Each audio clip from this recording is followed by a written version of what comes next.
Welcome to Genua, powered by Trust AI Partners, where we dive into the cutting edge of tech innovation. Join us as we explore how AI automation is transforming the industry. If you're ready to discover the future of AI innovation and how your company can get ahead, stay tuned and connect with us for more information. I'm your host, Jim Hoover, and joining us today is Scott Stalker. Scott's story is remarkable. After serving 31 years in the Marine Corps, leading in roles ranging from Marine Corps Special Forces to United States Space Command, he became the first and only Marine to serve at the most senior enlisted levels at organizations like DIA, NSA, and Cyber Command. Today, he brings the same mission-driven discipline into the private sector. As CEO of S2 Stalker Solutions LLC, focusing on national security and leadership development. We're excited to hear his journey, lessons learned, and how he sees growth unfolding in 2025 and beyond. Scott, before we dive into the key topics, I'd love for you to introduce yourself in your own words. Can you share a little bit about your journey from military service to launching S2? Yeah. Hey, Jim, thanks for having me, man. It's really awesome to be here. I look at podcasts as just a great long form conversation with the audience. So you nailed the specifics there. What I would offer is 31 years in the Corps, and I didn't know initially what I wanted to do, only what I didn't want to do. And I wanted to not go back into government service. Not that there's anything wrong with that. It just wasn't for me anymore. And I wanted to kind of go out and do things that weren't safe, meaning there's no guarantee in the entrepreneurship that you're going to get anything. You're going to get an offer, an opportunity. But I was drawn to that. Very driven individual. You know this. We'll talk about it. I've also written a book. I work with the National Defense University as well as a senior fellow there. So taking on things really, the challenge is what drives me, but also the opportunities of what's going to become with all of the tech, whether it's artificial intelligence, quantum, you name it. There's just, we're looking on the battlefields today, the unmanned platforms, all those things. It's fascinating to me, and it's what I wake up to and I get energized by. Instead of saying, I have to do this, I get to do this. And so that's really who I am. I retired out of Colorado Springs at Space Command. We moved to Wilmington, North Carolina as a family. And I cannot tell you how much I've enjoyed retirement. I loved my 31 years in. I genuinely love that I've built a tribe of teammates, but now I love what I'm doing as well on the outside.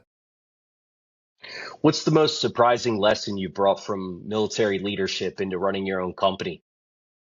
I think there's two. One is the lack of leadership in many areas of the commercial sector. So you have managers, you have superintendents and supervisors, but that's not leadership.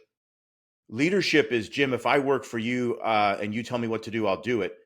But you want to get to a state where I want to do it, that I'm following you naturally. So that is one that I think is lacking in some areas, not everywhere. And there's some areas in the commercial sector that it's done better. But I think there's a leadership gap out there. There's an idea that management and supervisory roles are leadership. The other thing, so I said two. The second one is how much the basics and fundamentals that we learned from our first day in the military, whether you're in the Marines like I was or any service, how much they matter here. So I initially, when I retired, I had this newfound freedom, which in many ways is actually, for me, 48 years of service, because I was at home and I had to do what my parents said for the first 17 years.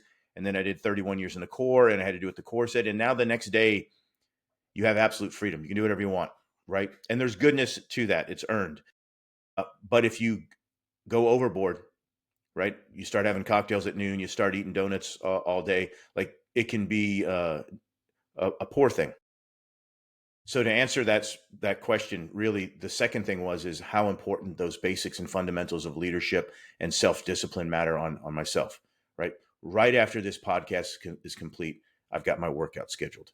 And so all of those little things matter more, and you've got to continue to do that, because if you don't have the self-discipline to do it, you can really, I don't want to use the word explode, but you can blow up, if you will, in terms of, getting overweight, getting unhealthy. And then it spirals and it gets harder and harder I'm 50 years old. You look to be much younger than I am, but I'll tell you, it gets to be a more and more of a challenge. Those two things I think are what surprised me. I didn't expect to need the self-discipline as much, but I have my own written rules, and I tax myself or fine myself if I violate them, because it's really important to lead by that example. And what's the guiding mission statement, the North Star for S2? Yeah, simply put, my goal is to not just win government contracts, but to partner with the right teammates, and to employ as many veterans as possible. That's what I've tried to do. I've had some serious challenges in that area so far, but it's still the North Star. And I like how you said that. That is the North Star. That is my compass. That is what I'm shooting for. So great analogy there, because at the end of the day, there's so much talent in the veteran community. There's a lot of talent in I would have no problem employing a non-veteran either. I look always what I call for the best athlete, but there's a lot of veteran talent out there that doesn't know how to translate their skills. Hey, I led a squad, or I did this thing. I was a refueler or a maintainer in the Air Force, and they don't know how to translate into tangible skills outside. And I want to be a voice and an advocate for them, but where I can, help to employ them as well. And so I focus, like you said, on the national security sector, predominantly space, cyberspace, and intelligence, but certainly in artificial intelligence and autonomous weapon systems too. And then in professional development and leadership, which leadership is what I wrote my book about, but it's more, how do we develop and create leaders at an early age, early being, mid-teens on up. Vice, hey, congratulations, you are the number one salesman at the organization. And because of that, you're now in a managerial role, and they translate that into leadership. But you haven't built a leader. You just happen to take the person, salesman or saleswoman, who was the best at that sales position, and then they automatically go in there. So I'm trying to work with them as well to see how we can develop these leaders so they're better prepared for the roles that they're going to take on. And could you elaborate a little bit more on the ideal customer profile at S2? Yeah, it is focused predominantly. It's a GovCon business, so service disabled veteran owned small business, and it's focused there. And I'm going to make an analysis at the end of the year to see if that's still the right path. Right? You always want to self critique, self analyze. Are you on the right path? And what I've found is more and more of the folks reaching out to me for business are outside of the department, are outside of national security, and focus more on leadership. And so I think it would be silly as a capitalist or anyone who's in business to say, I realize that all this business over here wants me, but I'm going to stick to the area that doesn't reach out to me very often. People do, but when it comes to winning contracts, you either win them or you don't. And Mhm. it's not a slight on anybody, but haven't had the success there. Whereas a couple weeks ago, I was down in Florida speaking to a group at a credit union. A few days before that, I was doing a symposium in Arkansas. A few days before that, I was in Louisville, Kentucky. So all of these other things are pulling my time, whereas the ideal customer that I'm focusing on, the government, hasn't as much. So there might be some analysis as I go into 2026. Do I have it right? And I think that's important for all of us to do, is to realize, what do I need to double down on, and what do I need to cut back on? And I haven't looked at the data yet, but my gut's telling me where it's going to go. And so, in terms of who you're best positioned for and looking at your typical client, what size and scale would that be? I think I don't know that there would be a minimum, but there probably would be a minimum, right? I guess the minimum in many ways are, when they call me and say, "Hey, can you do a speaking engagement?" And I'll Hmm. get paid a little bit for that, obviously. But what I'm trying to compete for government wise, you want to be able to hire talent. So you're talking roughly $500,000 at least, so that you Hmm. can cover overhead, you can pay employees at a good rate. And so between that and the small business sector, that in about a $10 million world, that's where I'm operating in right now. I partner with companies that are mid to large. Mid's not an actual term, but I use that term. Middle of that and larger, so that I can look at, hey, can I help bring you in business? And with that, I'll get a couple of employees as a subcontractor. So I'm working on that as well, and I've got some genuine opportunities that may bear fruit. Still working through it. So that's kind of that those numbers that I'm looking for, and that might sound like a lot, $500,000, but when you're talking the GovCon space, you know, you're paying employees, you got overhead costs and this and that. It's quickly, you know, 1 or 2 employees, and that's it. And is it structured in a consulting sort of framework? Is that correct? Some ways, you know, so I've competed for areas where, let's say, because they're close, Camp Lejeune, North Carolina, which is not far down the road, they had openings for intelligence professionals. They needed contractors. I would compete for a role there, and they would help staff and augment the organization. So it could be we're looking for teammates to be an intelligence professional, cyberspace, you name it. And so it's a matter of I'm playing on the battlefield to see what opportunities are there, Hmm. and trying to fit into those holes, if you will. So if they're looking for consulting, absolutely I can bring that. But what I'm not trying to do is employ myself. I'm trying to employ my company. So I'm not trying to get out there and be the intelligence professional or the consultant. I'm trying to win a contract and then hire talent to do those roles. I see. And what's the primary problem your clients are facing that S2 helps solve? Is it recruitment or otherwise? No, it's not. It's really focused on, we have talent gaps. If you look at the military, even if they had 100% of their people, a certain amount of folks are going to be pulled off to go do other duties. Some might be injured. Some might be tasked to deploy in terms of emerging requirements. But those commanders still have the requirements, even if they have less people. And so what I'm trying to do is fill the gaps so that high quality talent can come in, and where they're missing 2 or 3 Marines, perhaps I've got one person that can come in and do those technical roles for them.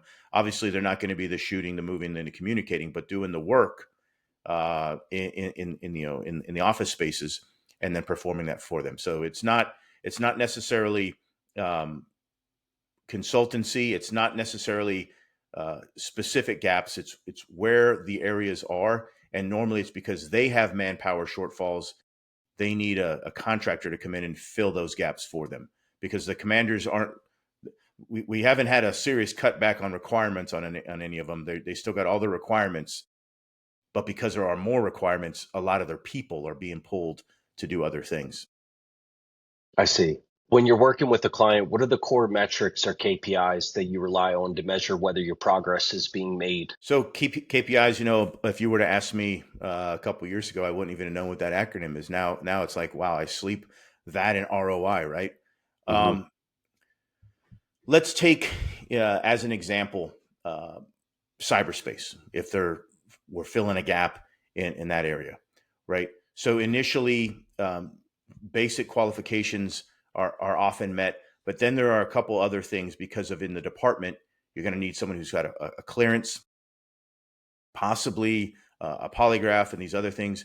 And so the talent quickly whittles down, not because these aren't smart people, but because of those other intangibles that the average Joe just doesn't have. You know, I've had a polygraph before. I've had several, but if I wasn't in uniform or had served in those assignments, I wouldn't have needed those.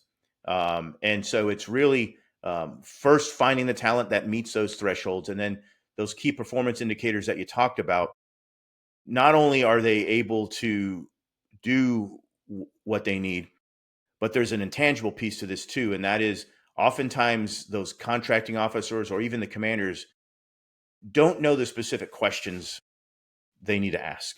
And so it's really, how do we over deliver for these individuals? One, so the brand S2 Stalker solution is well respected, and they're going to come back to us for more. But then it's the data points of, hey, is a customer when they do our evaluations, when they look at us, are they saying, you know, not only are they there to do what I need, but are they over delivering? And so there's different data points, key performance indicators. There's different things that each organization will send to you, but I'm always looking for, some kind of metric, some type of measurement, not just of performance, but of effectiveness. Are we over delivering? And that often will come in the narrative form of, hey, they're not just doing what I've asked, they're solving other problems that we didn't even know, or challenges that we didn't even know existed. So it's sometimes not just in the data, it's in the narrative form of the evaluation you get. And I would offer to anyone that's in this space, KPIs matter. They do not replace relationships. You've got to they have to know you're there for them. They have to know that whatever time of day, if they have something going on, they can reach out to you, because that is going to help you exceed those KPIs that you're looking for. What's the biggest challenge you've faced in the past 12 months with scaling the business? And what have you done to try to mitigate that so Yeah, far? no question. It's winning contracts, and I know that's a blanket, but let me dive into it for you. Um, Most of the time, those that have the contract are able to win based on their past performance, and to renew that contract because they have those established relationships. And there's some other things here, but I don't want to get into the dirty side of it, quite frankly, because it's not always true, that those relationships and those contractors aren't letting others in, because there's a system, there's a process. And I always tell people, if others have won, that means we can win too. But the Hmm. challenge is if you don't have those relationships and you can't get the government to see that you can perform better for them, they're often going to go with what's safe and what exists, because now they have to do less work. They don't have to write a new contract. They don't have to rehire talent. They don't have to take a leap on someone else. And so, although with almost all of the organizations and customers that I work with, and know, we know each other very well. The challenge to your question is getting in. It's really Hmm. getting in. Even though I worked with the Small Business Administration to get my service disabled veteran owned small business certification, even though I partner with others, whether they're Hawaiian Native or Alaska Native, and that really helps, or women owned, like all of those certifications that genuinely matter, that help you win in the small business arena, and then have the talent, and then can over deliver on capability. Even though I have all of those, it's really challenging when you go up against an incumbent. And I'm not saying it's rigged, because I don't believe that. I believe it's just really hard. And so I'm learning more. But you can take these losses one of two ways. You can get bummed out and disappointed, which I think is natural, or you can say, what did we learn from this? Hmm. How can I improve? What do I need to do better? How do I get feedback from the contracting officer, or from the leadership there, on what they're looking for next time, and then adjust. Because just like life, right? If you can't adapt, then you die. And you've got to be able to adapt and think dynamically and move quickly in this space. Um, you have to have patience.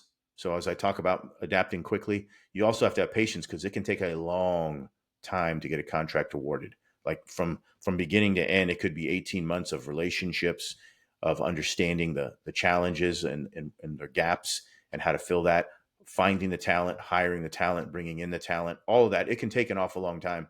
So you both have to have patience, and you have to be able to adapt, based on the needs of the government. So the average sales cycle is somewhere in that 6 to 18 month range. Yeah, absolutely. Got it. And it varies. We're talking, you and I, and I'm not sure exactly when this will air, but we're talking before the 1st of October. The 1st of October is supposed to be the fiscal year, the new fiscal year. Happy fiscal new year, right? 2026. But we currently don't have a budget beyond that.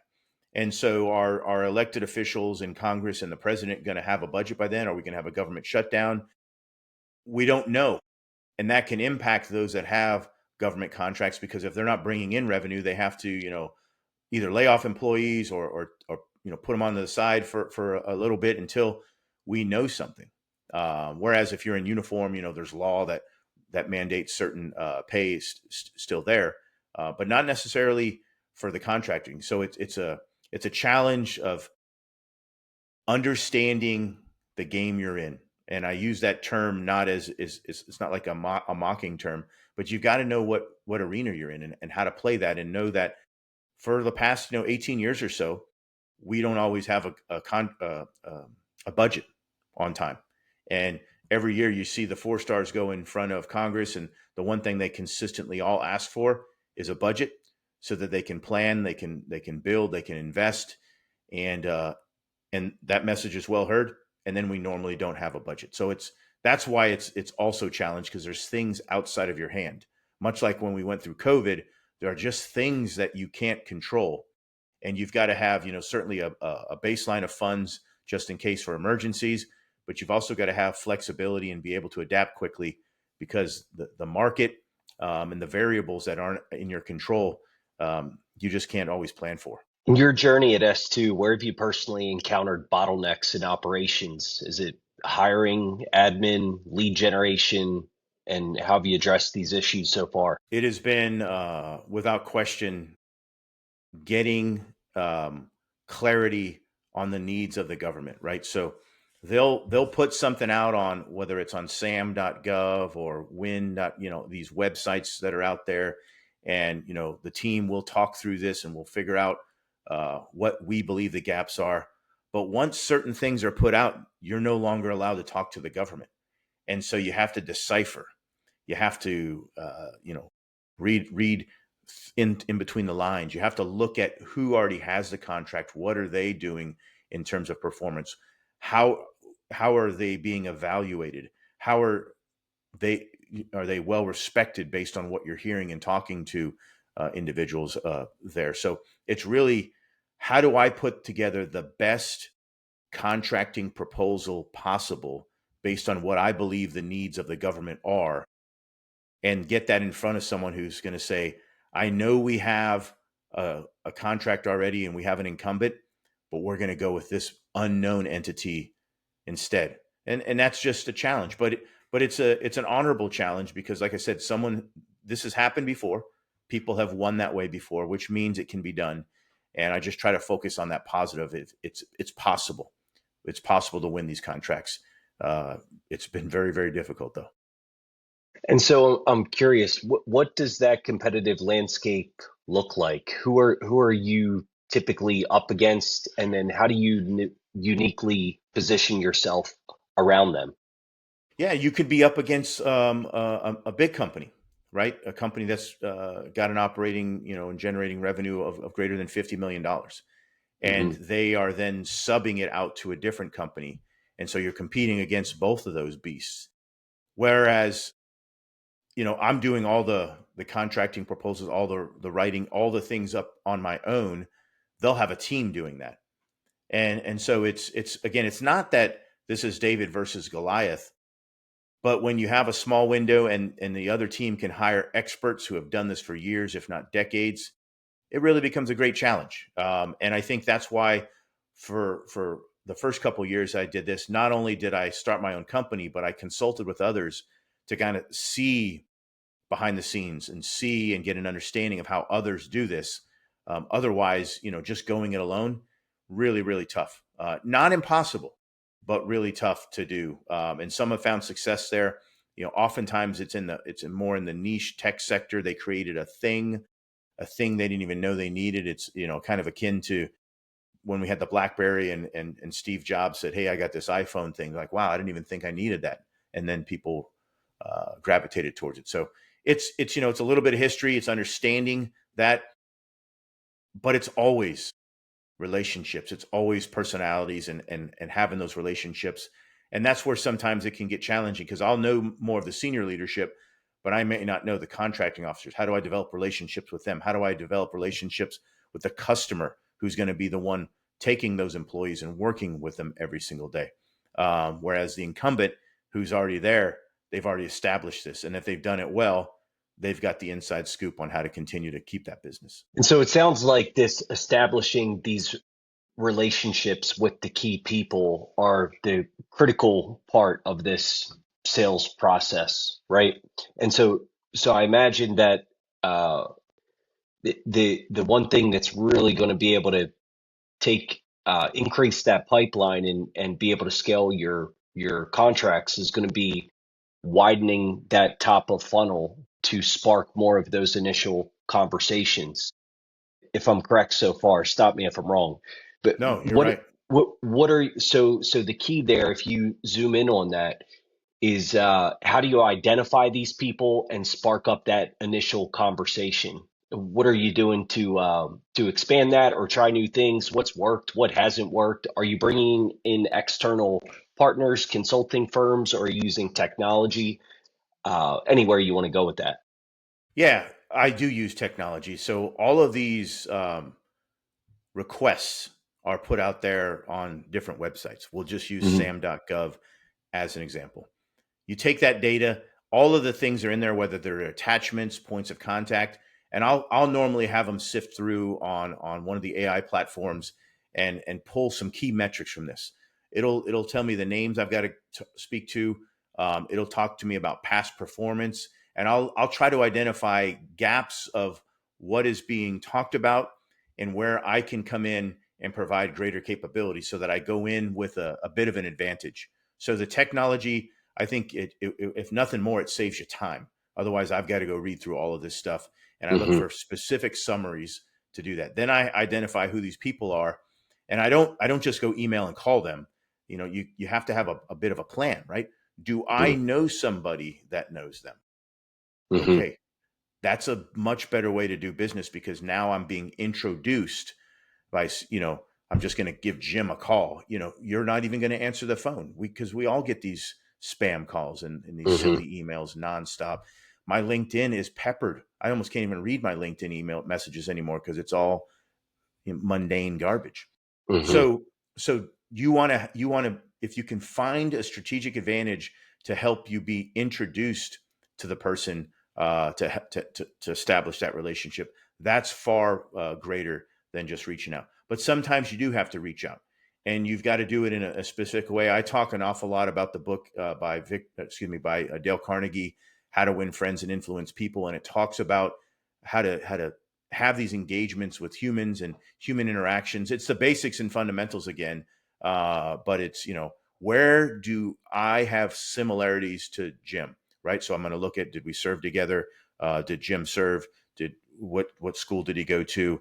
Is he a this or that, like whatever, and then try to find something that we have in common. So when I talk to Jim, hey Jim, I see that you went to this school. Hey, by the way, my father went there. And we know how proud that alumni association is. And I'm just speaking off the cuff here, but something so that okay, I'm open to hearing from Scott instead of, hey Jim, you got 3 minutes? No, I don't. I don't. No one Hmm. has 3 minutes. No one has 1 minute. No one has 5 minutes. No one has time. So you better take advantage of what little time you have to see where you have an in with the person, and how do you make it a human connection so that Jim or Sally or whoever is willing to hear me out so that I can figure out how to put a product in front of them and compete as best possible. Can you provide a gauge on what the total addressable market is for the people that you're targeting or companies? If I understand you right, what in terms of contracts that are out there, Yeah. um, good Lord, I mean it's a fairly small percentage of the department's budget, but that Hmm. department's budget is $800 billion ish, right? I don't know Hmm. exactly what it will be, but it'll be roughly in that area. So even if you only get a few percentages of that, it can be massive. The challenge is, and this is the beauty of America, quite frankly, is there's a lot of incentives and competition in that area, right? So that Hmm. is great for the government because many people are coming at them. They're going to be able to pick the best athlete and get the best price for the government. But sometimes it's one of those, hey, I can bring in better talent, but my proposal to you is going to cost a little bit more. And there are metrics that metrics that the government looks at. It's not just past performance. It's just not the talent you're going to hire, but it's also the cost, right? You and I have heard the stories of the $500 hammer at the Pentagon and all these other Hmm. atrocious things. And so that pendulum swings the other way now. And it's now who's the cheapest labor out there. But cheapest labor isn't always the best. And you have to be able to codify that and get them to understand that sometimes it's going to cost a little bit more, but in the end, it's better for the government, right? So we probably don't want the cheapest aircraft carriers. We want the best aircraft carriers. Otherwise, we're going to have people swimming out at sea because someone made them out of paper. Like, so and I realize that's an extreme analogy, but when it comes to those things for individuals in uniform, you don't want to get ripped off. You want to get the right deal. But sometimes the best deal is one that costs a little bit more. And so it's figuring out how in your relationships, in your conversations, in your narrative, in your proposal, how do you say that and capture that so they don't say, man, S2 Stalker Solutions, you guys cost X million more. Here's why. So it to answer your question, Jim, it's a fairly large arena in terms of the amount of money out there, but it's also a small part of the department's budget because Congress is going to require that they do certain things, right? Whether that's the Columbia class submarine that the Navy is going to have to buy, or helicopters or whatever. Those things are already built in there, and so what's left over after personnel and readiness and after investments is okay. This is the amount of our small government proposals. And so if you're a single company and you win all that, it's an astronomical win. That's not going to happen, of course. But we're fighting. Many of us are fighting over the breadcrumbs of that DoD budget. And are you able to provide an average contract for these services You for mean S2? an example of what it looks Yeah, like? yeah. Yeah, the ones that I compete for on average are about 1 to 2 million, and so those are the ones I'm looking at, and those are companies, and those are government entities, whether it's in the DoD, DHS, Homeland, you name it. Uh, that hey, we have a need for electromagnetic spectrum operators, so kind of space enabled professionals, and they need to have this, and this skill set, this level clearance, and we need to go forward. So we would take that requirement and say, okay, what's the total cost? What's the overhead and everything else? How does the company get a profit from this? And then how do we hire talent? What is the talent going to look like? What is recruiting going to cost? So you get all of that, and then you go back to the government and say, hey, I can do this for you. Here's the cost. Here's what it's going to be. And by and large, the ones I compete for are going to be in the $1 to $2 million arena, because I can get the talent quickly. I have the talent that can do those roles. I have the connections with people that I can hire to do those roles. Whether it's in space or intel is not relevant. And then going forward, I'll go back to my earlier point. And in the government space, you see this is there's likely an incumbent there already, and so it's what advantage do I give the government by them getting rid of them and coming to me? Or Hmm. potentially I reach out to the incumbent and say, hey, if you want to recompete and win, we should partner. And you look through that as well. So there's a lot of tricks of the trade, not shady business. It's all above board. But ultimately, how do we win this? How does that company keep their talent? How do I come in and grow my company as well? And that's the arena that I play in. So about $1 to $2 million. Okay. And Yeah. in terms of marketing and outreach, is marketing even relevant when it comes to your services, or not so much, and more so the other things that you mentioned, like the establishing the relationships, the networking, the referrals? I'm curious.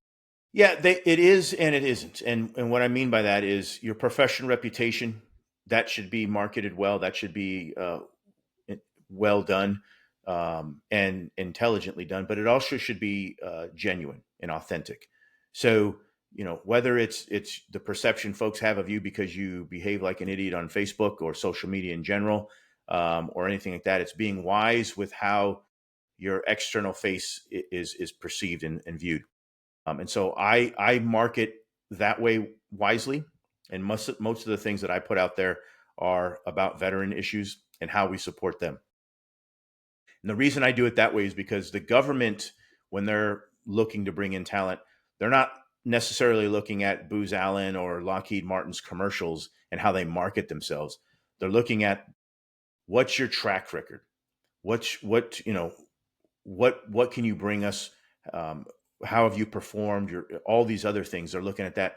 So from a marketing perspective there, it's not very relevant. I could Hmm. market, I could get commercials, I can get all sorts of things on social media that says how great my company is and how well we're doing.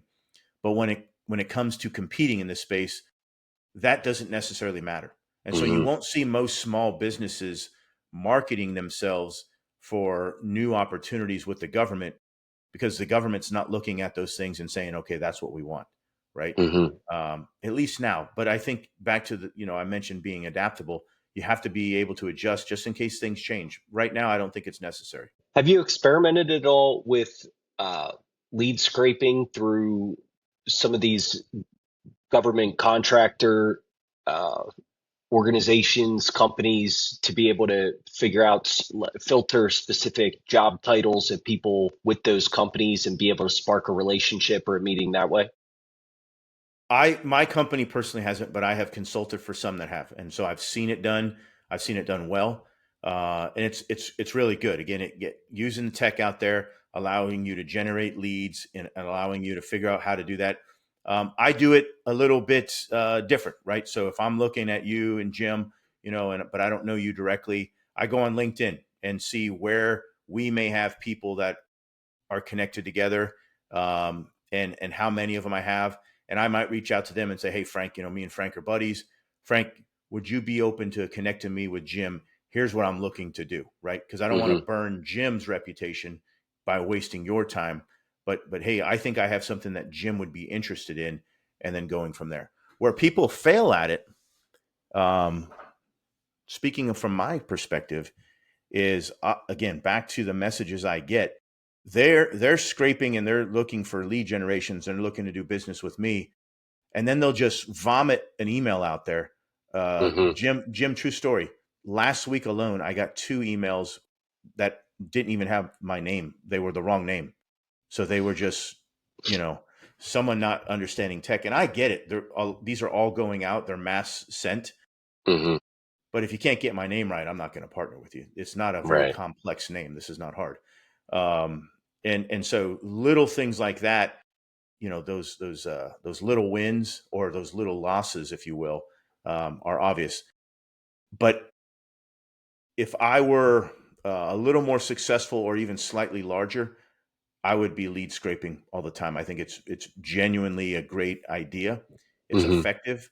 It's effective when it's done well, and it buys you the most important thing you can have, and that's time, because now you can do other things as well. Yeah, there's a lot of leaders struggle with balancing marketing spend with direct investment solutions. How do you approach the balance in your business? Um, Dive into that a little bit more for me, if you will, Jim. I So don't know it, if I in fully terms understand. of, yeah, in terms of the how you allocate resources and investments with S2, how do you balance that difference between, where's your biggest allocation? Where you focus towards allocating those investments to grow your business? I like this mentality I learned from a mentor of mine, a friend of mine, and someone that I consult with, and that is focusing on obviously your lane, your niche. So Hmm. I'm not going to be competing for tires and engine repair. I Hmm. hope someone else is, and I hope they do that well. So first, it's narrowing down your niche, knowing what that is, and then I try every single day. I'm talking Sunday. I'm talking, you name it, every day, to get on those websites and see if there are any contract proposals, any requests for information, anything at all that's asking for expertise in that area. And my rule is, if I meet the basics that they're looking for, I'm going to do a proposal and compete. And so all of the excess that I have is focused on proposal writing. It's focused on going after contracts and putting in that. So not just resources, but time, Yeah. everything going at there, because you cannot win if you don't compete, you know. Now, if I can get a few more wins, I think what I would look at is, how do I compete a little wiser? How do I scrape, to use your term, some of the ones that probably I'm not going to win? I have less of a chance. So let's not waste our time there, but let's double down here. I need to grow a little bit more before I can get there. But right now, everything is focused on proposals and competing on contracts. And how do I go after that business development, if you will? Everything's focused there. Got it. And looking ahead for your vision into the next 12 months, what industry trends do you see shaping leadership development, national security advisory, and where does S2 fit into that future? The future, great unknown. I love this topic. It's one I literally was just reading about something the other day about cardboard drones and how these drones that are made of cardboard and cost less than $5,000 are able to shut down fifth generation aircraft because if they're over the airfield, those multi-million dollar, if not billion-dollar aircraft, when it's all said and done, aren't even able to get off the ground. So the future is incredible for me. What I look at in terms of using tech and the human interaction is what separates my company from others. And I don't know that it exactly does, but here's where I'm going to focus. Is it's not just about mass use of artificial intelligence. It's not just about understanding what quantum's going to be able to do potentially to encryption and all of that. It's how does that enable the human to be a better uh, competitor, to be a better employee, leader, whatever. And so using that tech is incredibly important. Taking all the data in you can, analyzing it, and then when I go to do business with someone, it gets back to the basics of what I call winning, the basics, winning the handshake. Looking you in the eye, Jim, it is an honor to meet you. Thanks for your time this morning. Making sure I use your first name, make sure I win the gratitude as well. When we're finished with the conversation, Jim, really, really honored that we had that conversation yesterday. If there are any questions, here's my personal cell number. Would love to talk to you and explain that so there's no confusion going forward. Winning those little things like that are what's going to separate us, not just using tech. Because I don't know about you, but I talk a certain way. And, when in my book, the one thing I focused on the most in my book was the voice, meaning how it's written. I wanted you to read it and think we were having a conversation, not read it and say, here's the 12 steps to great leadership. That's, at least for me, that's boring. So here's a conversation, here are some stories. And I think that's what we got to be able to do is use the tech that's there to empower and enable the human, right? If you've ever heard of the soft truths, Special Operations Forces truths, the first one talks about humans are more important than hardware. And I say now that humans enabled with the right software are the most lethal and powerful weapon system there are. And you can translate that into business as well. When you're empowered and enabled with the right tech, with the right data, and able to use that, but you still know the basics of human relationships, incredible. How do you effectively communicate? The power of doing exactly what you're doing right now. This is an example. You're listening. A lot of people don't do that anymore. They got to get what's off their shoulders. They got to say it instead of just sitting back, listening, hearing, analyzing, and when the time comes, then to communicate or to speak. So I try to focus on those a lot. And I think in many ways, because there's such a pivot towards tech, you can use that to separate yourself. And I'm trying to do that. The human element. It's so critical. Yeah, Huge. just as a side note, I was having a conversation with a friend a few days ago who is in a similar field that you're in. And he just happened to stop by and say hello because he was getting back from Germany. And we were talking about the technology and he was coming at it from a perspective, like a lot of people out there, which is almost somewhat fear-based. There's a I think like Yeah. if you look Yeah. back through human civilization, every time there was a transformational technology shift in society, there's a certain percentage of people that are just naturally going to fear what they don't know and or don't understand. And there's just a lot of people talking about that today with AI and some of the leaders out there like Sam Altman or Elon Musk who have made some concepts public or made some statements publicly to spark a lot of fear in the audience. And we both know they have huge audiences. And that's one way to look at it, is that some of this technology is just going to eliminate the workforce and uh, what are people going to do about that, and how are bank accounts going to be secured? How is encryption going to be secured? And raise all these questions. And then there's another school of thought, which is, look, you can't have progress in productivity without technology.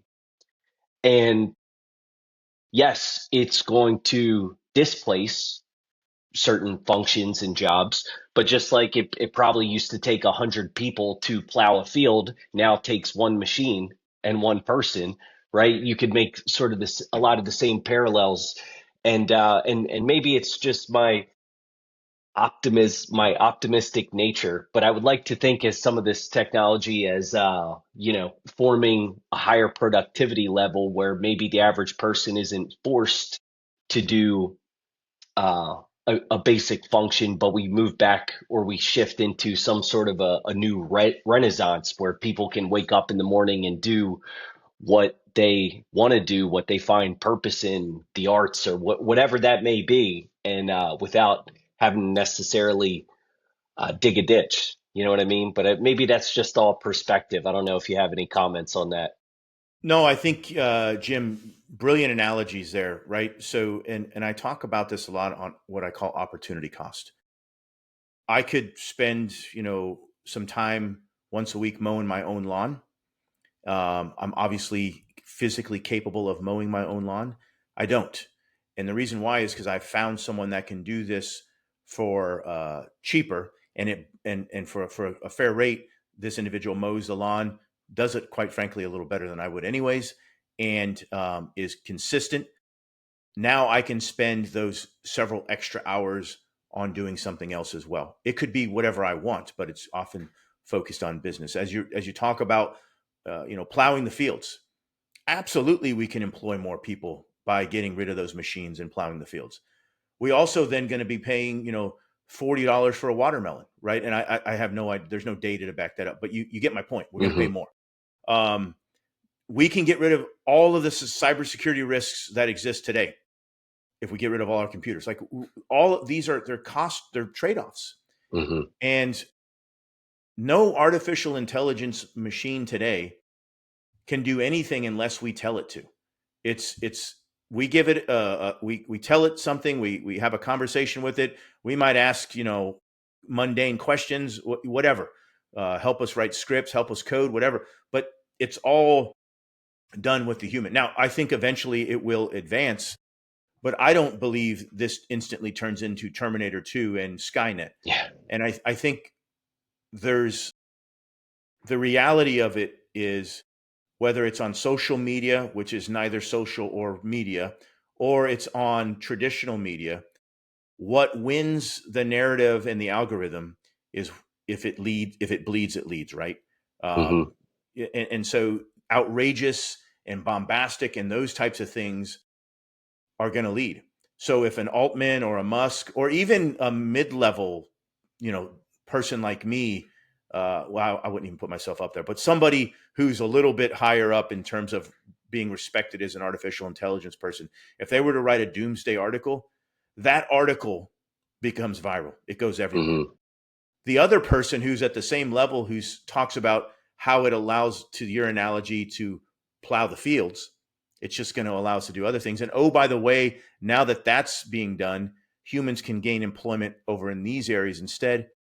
That's not outrageous enough to generate a lot of news, and so it likely won't uh, come out. And so we have to be mindful of how we get our information, where it comes from. I tell people all the time, the reason it's corporate, the reason corporate news leads with certain things is their own. They got to, bring money in for their shareholders and so on and so forth. So just know that. Just know that going in. I'm like you. I am not a doomsday person on this. I think it's a great tool. It's going to continue to get better, and it's going to allow humans to do other things. Hmm. The calculator, when it came out, did not eliminate the need for mathematics. It allowed us to get things done faster. The typewriter did not eliminate, the story. It allowed us to do things faster. And I think we often just need to go back into history when we look at the advances of tech, in order to talk about, going forward. Yeah, I could take a boat. I'm going to Iceland in a few weeks. I could take a boat, and get there. But I'm going to take a 5 hour flight because that's technology, and that's just the way things are. And yeah, it's susceptible to a cybersecurity risk and all these other things. Um, but I'm a believer that humans are eventually going to try to find a way to employ it, especially in a capitalistic society. They're going to look for ways to do this to meet the needs of people so that they can generate revenue, and they're going to solve problems for people because that's what they pay for. Listen, Scott, it's been an inspiring conversation. Your journey from Thanks, leading brother. Marines across the globe to running S2, Stalker Solutions is proof of how mission-driven leadership translates into business growth. Thank you for sharing your insights, lessons, and perspectives for 2025 and beyond. Can you tell people in the audience who might want to find your book, find you, connect, learn more information? Where can people find you? Yeah, thanks, Jim. And it has been an honor to be on here with you. Thank you. That was a very fast hour. My goodness. I'm very easy to find on LinkedIn. And I say this all joking aside. Hopefully, I'm your only stalker, right? So, Scott Stalker, easy to find on LinkedIn. I've got a certified account there. My website is stalkersolutions.com. If you want to look into doing business together, we can do that. And then my book is called Left of Leadership. I don't know if you can see it in there completely. The prequel to Success. It has nothing to do with politics, but when we talk about left of boom and left of launch in the military, I wanted to talk about left of leadership, focusing on all of the things you need to learn prior to becoming a leader. So this is my stories in there, lessons learned and observed. You can get that in Barnes and Nobles. You can get it on Amazon.com. Not hard to find.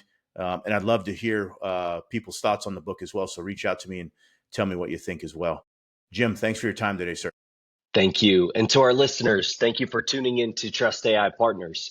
If you've enjoyed today's episode, make sure that you subscribe, share, and connect with us for more stories at the intersection of technology, leadership, and growth. Until next time, I'm Jim Hoover reminding you, trust the process and trust the innovation. See you on the next one.